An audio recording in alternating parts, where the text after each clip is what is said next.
이 선수가 손흥민 옆에 나타나면서 변화가 시작되었습니다. 많은 축구 전문가들은 베트남의 6대0 승리가 약한 상대를 대상으로 이루어졌기 때문에 과대평가된 것이라고 주장했습니다. 그러나 손흥민이 말했듯이 축구에서 무작위로 이길 수는 없습니다. 그들은 이 경기가 매우 중요하고 세계 최고의 팀들과 경쟁하기 위한 대한민국 축구의 발판을 만들어줄 것이라고 주장했습니다. 수십 년 동안 대한민국 축구가 가진 만성적인 문제가 이 베트남과의 경기 그리고 이 선수의 출연으로 완전히 해결되었다고 그들은 주장합니다.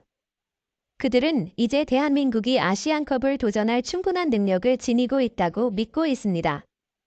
일부 전문가들은 심지어 손흥민의 역할과 이 선수의 출연, 그리고 대한민국 축구가 강력하게 성장하게 만든 세 가지 변화에 주목하고 있습니다.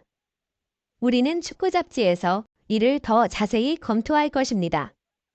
일본 축구 잡지인 포트볼조는 19일 중국의 판웨이리 기자가 일본 축구 대표팀을 칭찬하는 의견을 게재했습니다.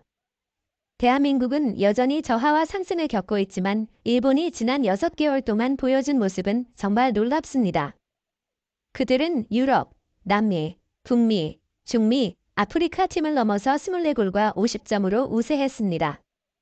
중국의 웹사이트 소호.com도 사무라이 블루의 강력한 공격력을 칭찬하며 일본이 현재 자신감을 가지고 경기를 하고 월드컵 최강팀 4개 대표로 참가할 능력을 지니고 있다고 주장했습니다. 중국 언론의 칭찬을 받은 일본의 언론과 축구 팬들은 매우 기뻐했습니다. 그들은 또한 대한민국이 베트남에 6대0으로 이겼다는 사실을 비웃었습니다. 일부 축구 전문가들은 이 뉴스를 듣고 중국이 대한민국과 일본을 평가하는 데에 충분한 자격이 없다고 주장했습니다. 그들은 중국이 아시안게임에서 대한민국에게 패배한 이후 대한민국을 얕보고 일본에 대한 칭찬을 하고 있다고 주장했습니다. 그들은 계속해서 독일 앞에서 일본의 4대1 결과가 있지만 전체 경기를 본다면 실제로는 일본이 우위를 강제로 이끌었던 것이 아니라고 강조했습니다. 그들은 또한 일본의 첫 골은 독일 수비수 루디거의 발에 공이 닿아 방향이 바뀌었고 두 번째 골은 공이 일본 선수에게 닿아 방향이 바뀌었다는 점을 강조하면서 두 골 모두 운이 좋았다고 강조했습니다. 경기를 좀 더 쉽게 통제하게 도와준 이런 운 좋은 골들을 인정했지만 그들은 일본이 2대1로 앞서 있는 것이 독일보다 훨씬 나은 것이라고 주장하지 않았습니다.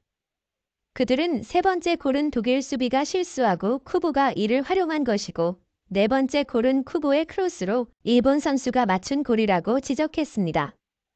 이 독일 수비가 못 맞춘 상황에서 일본 선수의 머리로 골이 나왔습니다. 그들은 2대1로 앞선 뒤 일본이 방어와 반격에 나섰고 당황한 독일이 라인을 높였고 반격에 이르러 3대1로 실패하고 포기한 것이라고 결론지었습니다. 어쨌든 일본의 선전과 달리 카타르 월드컵 후에 대한민국은 클린스만에서 벤투로 감독을 바꾸고 오랫동안 승리를 거두지 못해 많은 팬들이 아시안컵 조별 경기에서 강등될 것을 우려하고 있습니다.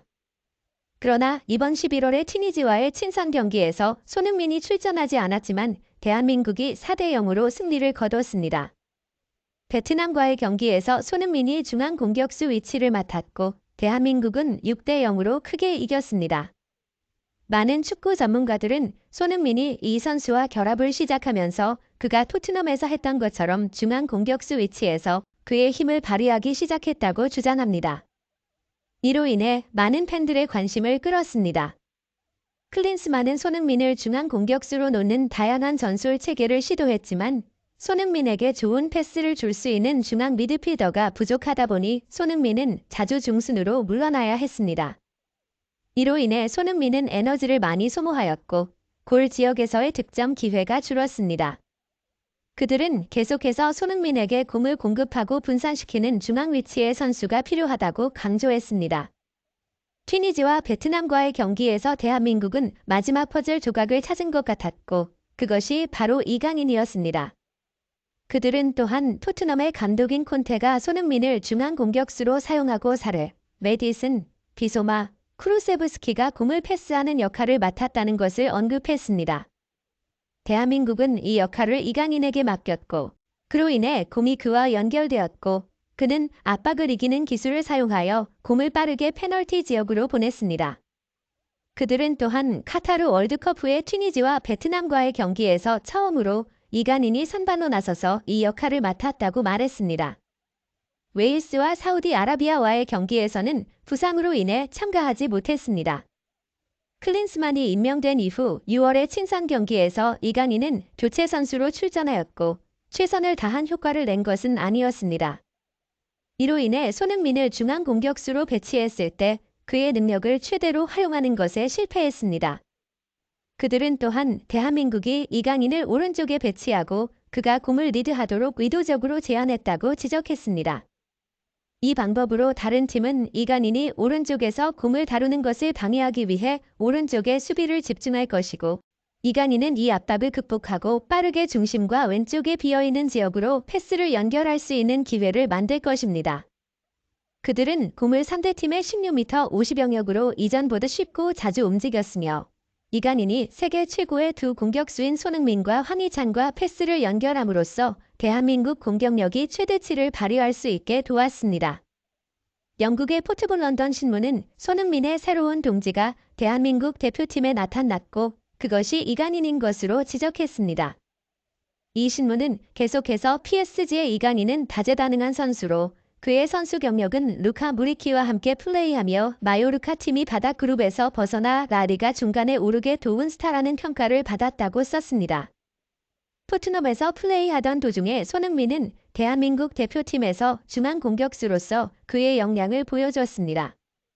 다른 축구 전문가들은 이강인이 합류한 이후 대한민국이 세 가지 측면에서 변화하였다고 강조하였습니다. 첫 번째 요소는 공격 속도입니다. 그들은 이강인의 등장으로 상대방의 16m 50지역으로 공을 축구하는 속도가 변화하였다고 주장했습니다. 전문가들은 또한 두 번째 요소들은 필드의 한쪽에서 다른 쪽으로 공을 패스하는 오른쪽 속도입니다. 이강인은 오른쪽에서 공을 다루며 반대편 수비수들을 끌어들이고 이로 인해 패스를 빠르게 중앙의 손흥민과 왼쪽의 황희찬에게 전달하는 환경을 조성하였고 이로 인해 대한민국의 두 개의 최고 선수들이 그들의 능력을 최대한 발휘할 수 있었다고 전문가들은 주장하였습니다. 그들은 또한 세 번째 그리고 마지막 요소는 이강인과 같은 동지가 등장하여 이제 손흥민이 페널티 에리어 근처에서 더 오래 머무를 수 있다는 것입니다. 이로써 그는 토트넘에서 중앙 공격수로서 그의 역할을 담당했을 때와 같이 공간을 침투할 수 있습니다. 과거 대한민국 대표팀의 큰 문제는 손흥민을 지원하는 미드필더가 없었던 것이었으나 이강인의 등장으로 이 문제가 해결되었습니다. 그들은 세계 최고의 스트라이커인 손흥민이 제대로 된 패스 지원을 받으면 어떤 변화가 일어날지를 볼 수 있을 것이고 일본은 아시안컵에서 이를 경험하게 될 것이라고 강조하였습니다. 구독하고 좋아요를 눌러주시고 알림을 설정해 주시면 저희가 더 좋은 비디오를 제작하는 데 동기부여가 됩니다.